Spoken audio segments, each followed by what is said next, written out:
Have you ever checked your phone again and again for one person's message and then told yourself it's just normal? Let's be honest, sometimes love doesn't feel soft and peaceful.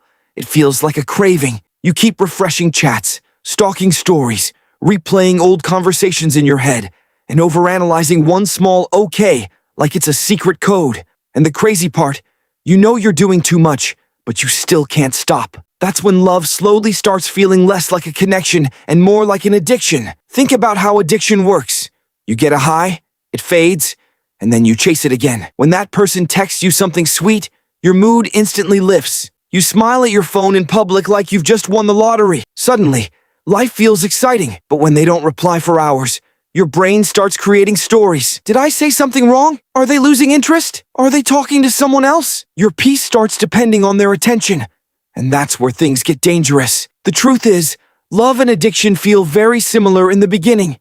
Both are intense. Both make you think about someone constantly. Both give you emotional highs.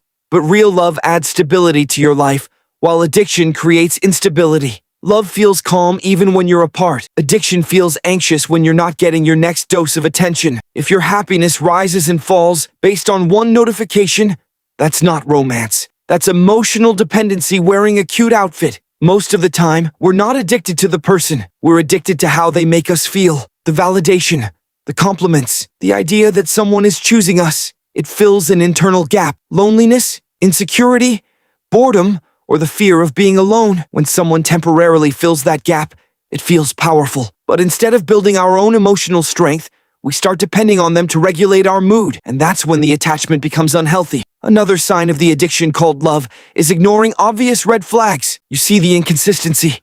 You notice the mixed signals. Your friends even point it out, but you convince yourself it's fine because the good moments feel so good. That's exactly how addiction traps you.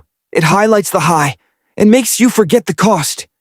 You start justifying behavior you would normally never tolerate, all because you're chasing that emotional rush again. Real love doesn't make you feel like you're on an emotional roller coaster every week. It doesn't require constant reassurance to feel secure. It doesn't make you shrink your standards just to keep someone around. Healthy love feels steady. It allows space. It doesn't threaten your identity or peace. Addiction, on the other hand, makes you restless, obsessive, and dependent.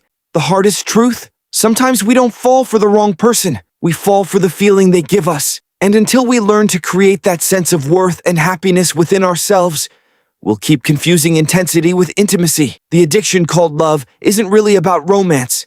It's about unmet needs trying to find a shortcut. And shortcuts feel good in the moment, but they rarely lead to something stable. So the real question isn't, do they love me? The real question is, why does my happiness depend so much on them? Once you answer that honestly, you stop chasing emotional highs and start building emotional strength. And that's when love stops feeling like an addiction and starts feeling like a choice.